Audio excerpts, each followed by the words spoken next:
Welcome to Camp Constitution Radio with your host, Hal Shurtleff. This show is heard on WBCQ The Planet every Monday night at 7:30 p.m. Eastern Standard Time. Also, it's on TuneIn Radio. Put WBCQ in the search, and you will be able to listen live. And also on IPMNation.org, which you can hear on Mondays. Saturday afternoons at 1 or 1:30 p.m. Eastern Standard Time. And this show was brought to you by Camp Constitution, which, among other things, runs a week and a day-long family camp. And this year's camp will be held in the Toanipi Christian Retreat Center in Ringe, New Hampshire, which is in the southwest part of the state. And it's a Sunday-to-Sunday camp, and July 4th happens to fall on one of those Tuesday. Well, at camp, this is the first year we've actually had a camp the week of the holiday, and it's a very important holiday to patriots, so we're going to do some special things. And I hope you can, if you can't come to camp, why not help sponsor a young person who needs to be at camp? Why not become a camp sponsor? If you have a business, give us a call or contact us through our website, campconstitution.net. And for just a donation, we can put your business as a sponsor. And a lot of people over the years you hear people saying that our country's in bad shape, and certain other parts of the world, I'm sure the situation in other countries are the same. The young people they don't know history, they're not being taught certain things, and every generation obviously thinks that their generations behind them are slipping, what have you. I think that's unfortunately true, but more so than ever because at least in English-speaking countries, because of Common Core, something that was implemented by Bill Gates after he's put in literally billions of dollars, and they are really doing a super good job of dumbing us down. I mean, this is they've already done a good job doing that over the last generation, two or three generations. But it's now on steroids, and it's now not just in some schools, but all schools, all over the country, English-speaking world, even in some of the Muslim nations. Qatar and a few of the other principalities have bought into Common Core, and that's why you'll see a lot of pro-Muslim references, because they're funding it. I suppose if I was a sworn enemy of the United States, I'd be a big supporter of Common Core. I'd be pushing it every chance I could. Meanwhile, in the schools of the country where I would be from, I would be fighting against it. As Stalin, back in 1920s, when John Dewey and his little band of Bolsheviks went over to the Soviet Union to introduce that look-say method of reading, Stalin kicked him out, and he put his Soviet supporters in prison or sent them out to Siberia, and he said, in so many words, he said, this look-say method is great for corrupting capitalist countries, but we don't want it here. So they know. The enemies of our nation know that this is stuff, this is junk. And you'll have people regurgitating it, supporting it, what have you. But so anyway, that's why it's so important. And we're just a small entity. We don't influence billions of people, but I know we influence thousands and even hundreds of thousands. I know that because of the Sam Blumenfeld archives, 20,000 downloads last year. Again, a drop in the bucket in the grand scheme of things, but 20,000 people, that's a division. That's a military division. You get 20,000 people who are using the information we have available, the books and the reading curriculum. That's a lot of people, and that's just the beginning. So I'm not looking at it as, that's only 20,000. It's just the beginning. And it was a few weeks ago that our website was hacked, and I guess a good sign that people are paying attention to us, because before that, what's a few views here and there, no big deal, just one little radio show on a shortwave station. Oh, that's no harm. But when you're having an impact, that's when the bad people go after you. That's when the bad guys start going after you, and we're aware of that, and we're glad. We're not glad to get these problems, but we know that if we just sat on our hands and had a little website that didn't really mean much and didn't have much of an impact, then it wouldn't make any difference. There's lots of organizations out there, call them Eat, Meet, and Retreat, you see, but we're a little bit more than that. starting next month, and we want to do this on a regular basis, we're going to be having an information table in downtown Boston, Boston Common. Now you think, well, no, that's the big deal. But Boston Common, you get people from all over the country come here. So, well, it's nice to set up tables. It'd be nice to set up tables in all 50 states, people coming to us. And this little table, we're going to have a little 10-question quiz, which I've talked about in the past, and I've actually reviewed it. I did a show on it. And we're just trying to help people appreciate and understand their Constitution. Unlike some of these people who try to make folks feel stupid and point out how stupid we are, which is an unfortunate reality. Is it Mark Dice, who has a very popular YouTube channel, where he has man on the street interviews, motivated by Jay Leno, pointing out that how moronic people are. I think his zombies or moronic or what have you. Our job isn't to do that. Our job is to teach people. There are some people that aren't teachable. That's true. But a lot of people out there, I think, if they had the right exposure, and, our little simple 10-question quiz, we give them a copy of the Constitution, that might motivate them to learn more about it. And we're not going to ask people what party they belong to, what political party, where they come from, what denomination, of any, they have in a Christian denomination. We're just going to go out there and teach them, help them learn about the Constitution. And if they're people of goodwill, they're going to want to learn more, and they're going to appreciate the fact that we're out there helping them learn about this. And we're doing this in other venues, but this is a kind of a unique thing. We've actually, over the last 4 or 5 years, we've had a table in Boston Common on July 4th, and the theme is to honor the lives of the signers of the Declaration. And we would simply ask people, hey, how many signers can you name? And most of the people are in town, Boston. They have a big concert.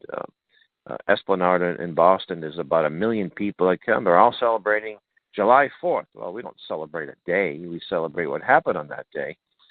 And you ask people, okay, we're celebrating what these incredible men did back in 1776. Can you name any? And usually you get a few people that can name. They can name. Sometimes they'll know it was John Adams may have been there, or Benjamin Franklin. Most of them will say, a lot of them will say George Washington, and of course Washington did not sign it. He would have signed it, but he was a little busy being a general. So we do what we do. That's why we need your support. We want to motivate other people, other organizations. A lot of good groups out there, but they're not as proactive. They kind of speak to themselves a lot. There's an old saying that we are preaching to the choir. Now, there's nothing wrong with preaching to the choir. I say teaching to the choir, because the choir has to have this information too, and you have to make sure they get it on a regular basis. But we need to reach out. We need to go beyond the church wall, so to speak. Get out of that those four corners and go out there to as many people as we can. And of course, social media is one of the great venues. We have a show. We have a presence on Facebook and YouTube and Vimeo, and Twitter. But that's another way to get the word out. But social media isn't going to save the country. It's going to be a vehicle to get people that may help us save the country. That nothing beats personal friendships and relationships when it comes to these kinds of things. And that's how we're going to start out the camps around the country. We're going to be doing the same thing. It's not just, hey, we have a great camp here in New Hampshire. You guys in California should do one. And here's some Facebook information. No, we got to go out there and meet people.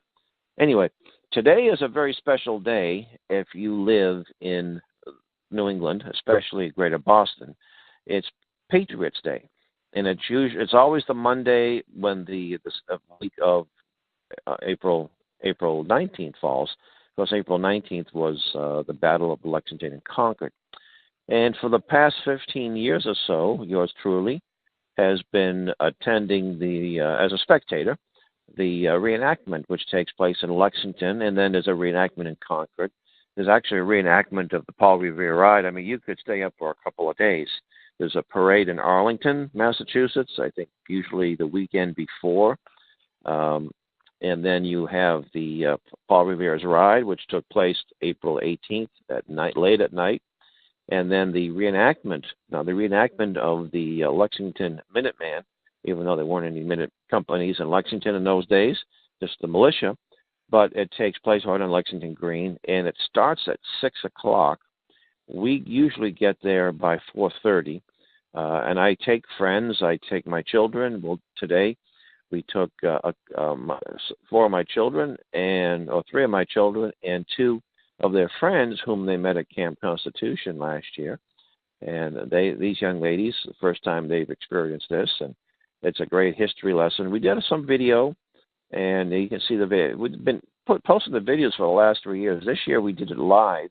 I did a live video from my Facebook, from my cell phone, and it's not through Camp Constitution, but if you find me on Facebook, Hal Shurtleff, you'll be able to see the video. We also, my son videotaped the event as well, and it can be a little challenging because of the size of the field and the movement, that the British soldiers coming up, you have the militia. The sound system isn't too bad. But what's interesting is that they get some of the facts a little bit wrong. One of the facts, I should say an error fact, one of the things that they say, before the events, the reenactment begins, there's a PA, a gentleman on PA system. He would be the head of the captain of the militia, which is it's an honorary thing. It's not a true militia. That's a topic that we've discussed before. It could be a true militia, though. Anyway, he mentions that nobody knows who fired the first shot. And that seems to be something that when you learn from history books, that's what they'll say. Well, we know that Jonas Clark, who was the pastor of Lexington, he said he witnessed it. He said the British fired the first shot. No question about it, the Redcoats. And the battle was a very, they call it a battle, but it was really just a brief skirmish. It became a battle, but I mean, that aspect of it.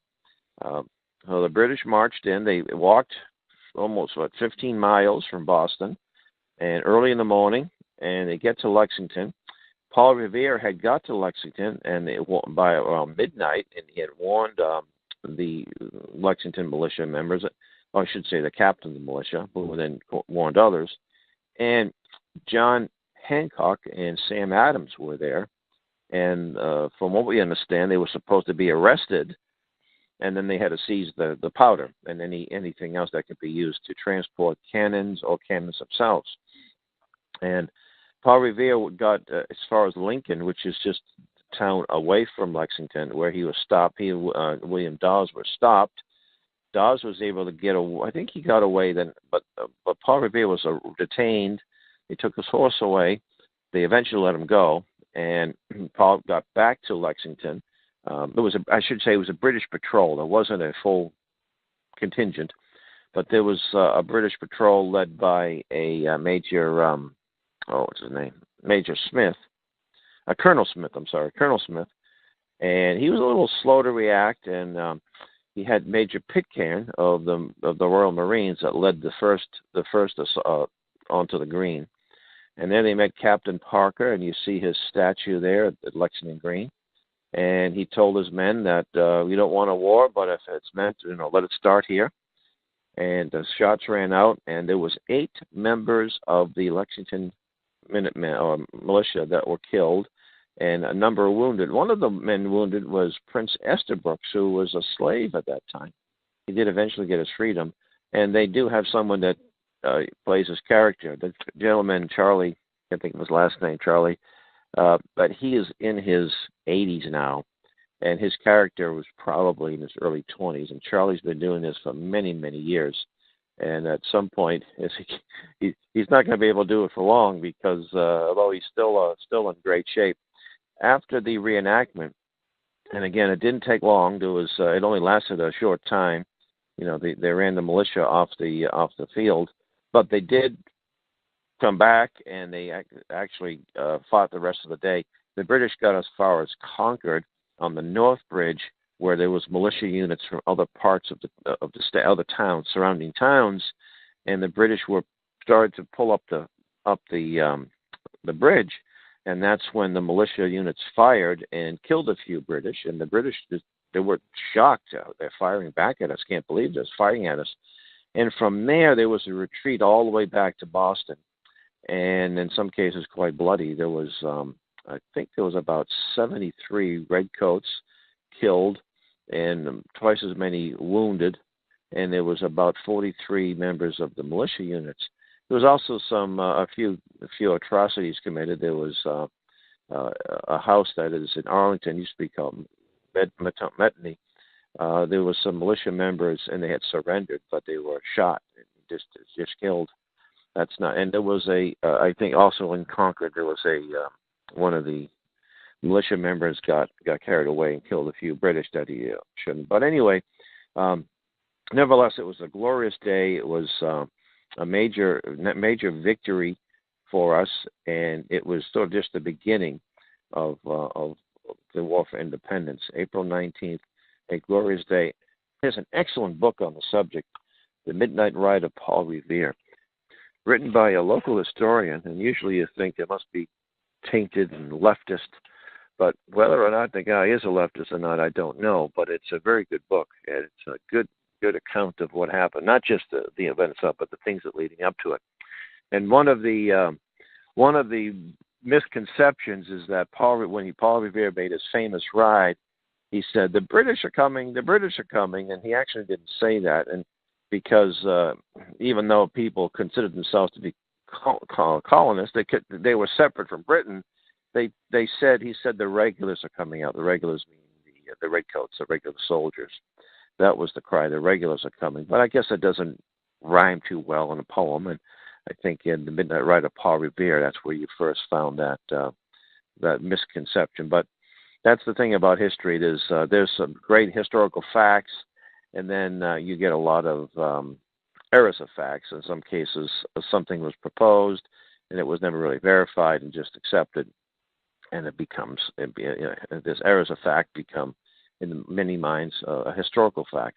So, but it was a great day for us, and I encourage people, if they can ever find their way into the Boston area on that day. We have the Boston Marathon. There's lots of people that line up for that, but this is something that you do it one time. Just do it once. And I always invite people to get a hold of me if you're interested in a tour of Boston. We do have some exciting plans a few years down the road to perhaps offer that to people, but right on our website, and we'll have a place nearby to be able to conduct these little presentations and tours. But in the meanwhile, if anyone's interested in coming to Boston and like a good little tour, give us a call, and we'll be happy to, if we can, but depending on our schedules and what have you, happy to show you around in Boston and in Greater Boston. A lot of history, and even though it's known as a very far left area, there's still a lot of great patriots, and you can really enjoy some great history. So please visit our website, give us a call through our website, contact us, say, hey, I'm going to be in Boston, and whatever time you will, and be interested in getting together. We'll be very happy and honored to do that. A lot of things happening in the media, in the news last week. A couple of bombs dropped in a few locations around the globe. I don't think that the United States should have bombed Syria. I don't think Assad was responsible for that gas attack. I know several years ago they accused him of doing that. And I heard that the besieged town in Syria of Aleppo celebrated Easter for the first time since the terrorist had control of that. And right next to my home is a Syrian church here in Boston, and they tell me that Assad may not be a laissez-faire, free market capitalist type of guy. He's not a Ron Paul. He's definitely not a Donald Trump. But the bottom line is that he doesn't bother the Christians. He protects them. There was a 10% Christian population. They're slowly being eradicated by the ISIS types, and that's not so good there. So, it's interesting. And he was defeated. He had these people on the run. Why would he want to use poisonous gas to kill people? He didn't need to do it. It wasn't necessary. So, just interesting dynamics here. Let me see here. What else in the news here? We're still fighting the Article 5 convention. We have a lot of states that had defeated the Article 5 the last couple of months, And when you have an organization with a lot of money, these these resolutions will keep on coming up. But like a lot of things, money is one thing, but you still need boots on the ground. You still need motivated people, and things go in cycles. Issues go in cycles. I know back in 2011 to 2013, the Agenda 21 issue was the biggest issue of the day. I mean, people were contacting me, people that would never give me the time of day, all of a sudden concerned about this. Hey, can you speak to my group? We'd like to have you speak here, speak there. And it was phenomenal. It was fantastic. Then a little bit, from the audiences from 200 got down to maybe 20, and then, interest lost. The Agenda 21 didn't go away. It's just that, people's attention, and just like the illegal immigration issue, there might be a bill in Congress that comes up. All of a sudden, it's the top story everywhere. And then a little bit later, it starts to die down. The bill may have been defeated, it may have passed, and what have you. And then the free trade issue, same thing. And I'm very, very pleased that Donald Trump told the TPP to go away. I don't know if that's going to be a permanent thing. Our nation's enemies have invested a lot of time in this. And the Agenda 21 issue, too, it's interesting, the contrast between inner city and rural. And, there's two different worlds. You live in the inner city, the culture is different, the concerns are different, not completely different. I mean, education, people want to be safe. People live in the rural areas, not worry about drive-by shootings.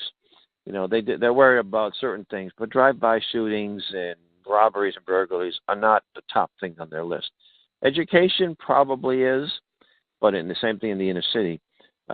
They don't like people messing with their property rights in the rural areas in Boston and urban areas. You may be renting. If you do own property, it might be a big holding company that's sort of a faceless thing. You live in a condo complex, and what have you.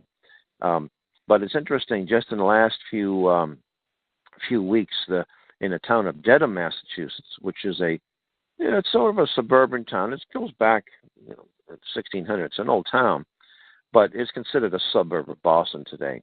And Dedham is a member of this entity called ICLEI, the International Council for Local Environmental Initiative. And when you have this entity called ICLEI, it's like a parasite. And sometimes a parasite, you might have it for a long time and not even know you have it, or you might just, something's not feeling too good here.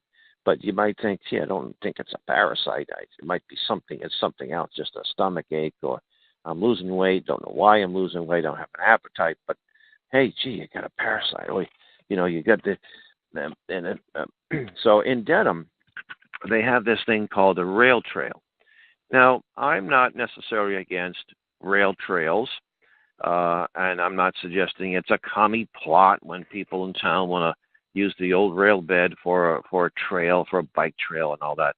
But we'll see this in areas that are bought into Agenda 21, ICLEI in Massachusetts, the Green Community, other areas they call it something. They might call it Sustainable Greater Albany or Sustainable Adirondack or whatever. Sustainable New Jersey, I think, is what they're using in New Jersey to push it. So the bike trails. Now, the bike pass, first off, you get a rail bed. Now, this particular rail bed that goes through Dedham the tracks have been torn up many years ago. I think it was part of the Boston and Providence Railroad. But a lot of the property, it abuts people's homes, backyards mainly, and it looks like the people who live very close to the rail trails, with few exceptions, are dead against it. The people who live away from it, let's have a rail trail. But the downside, even without looking at the Agenda 21 factor, the downside is that, first of all, your property rights are infringed. The second thing is your privacy is infringed. What used to be a backyard, you look at your backyard, now it's a public vent, now it's a public easeway. You get people there all hours of the day, and, that's nice. People riding their bikes, maybe families going for a walk. But you get some other people who aren't there to go for a walk and exercise. They might be there to commit illegal actions. And now they can break into people's homes and have a nice little easeway to get away from the police by using that rail trail. It's also the cost factor. And, of course, the federal government, HUD, OSHA,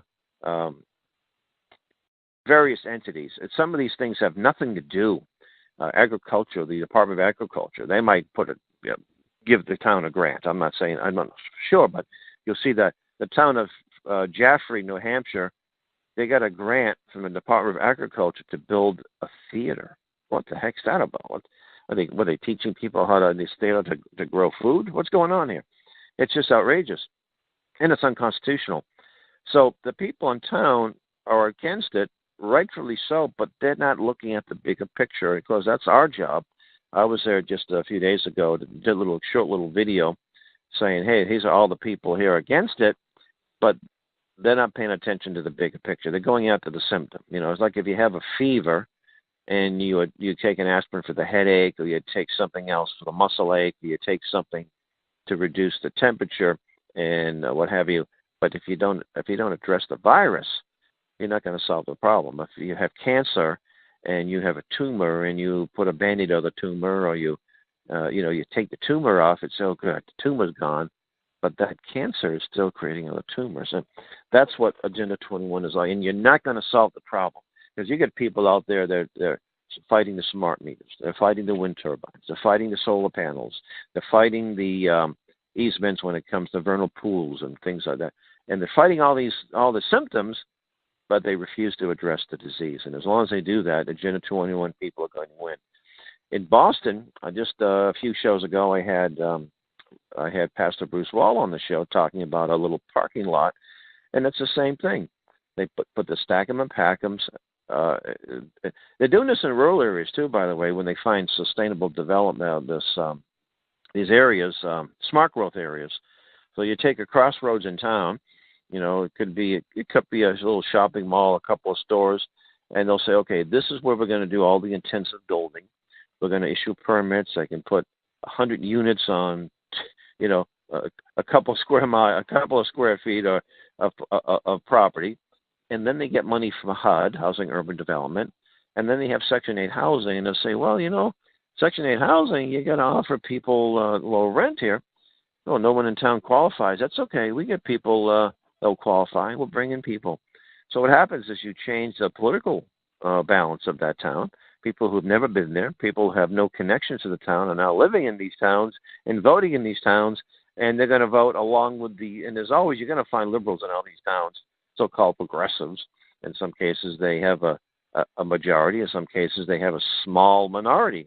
And by the time they relocate people and they're getting federal money, they're getting all kinds of benefits, they don't have any connections to the town, you think they're going to vote in favor of keeping the town the way it was? They're going to vote according to the far left, so-called progressives. That's who they're going to support. So you're going to change the character. And Obama was pushing that, like, I forget what he called it. It was about AFFA, I think it was called. And Tom DeWeese did a great job exposing this. Well, we have 1 minute left, the fastest half hour in radio. And I want to thank you for listening. I want to thank the good people at WBCQ that help make this show possible, and the people that support us financially, of course, our donors, our supporters that make this possible. As of February 13th, it's full-time for me, and I do appreciate the financial sacrifices some people have made to get me there. And I tell folks that I am a good steward of your generosity. I am going to do my utmost to fulfill the mission of honoring the past, teaching the present, preparing the future. And with that, we want to thank you for listening. God bless you, and please check us out, www.campconstitution.net. Until next week, God bless you.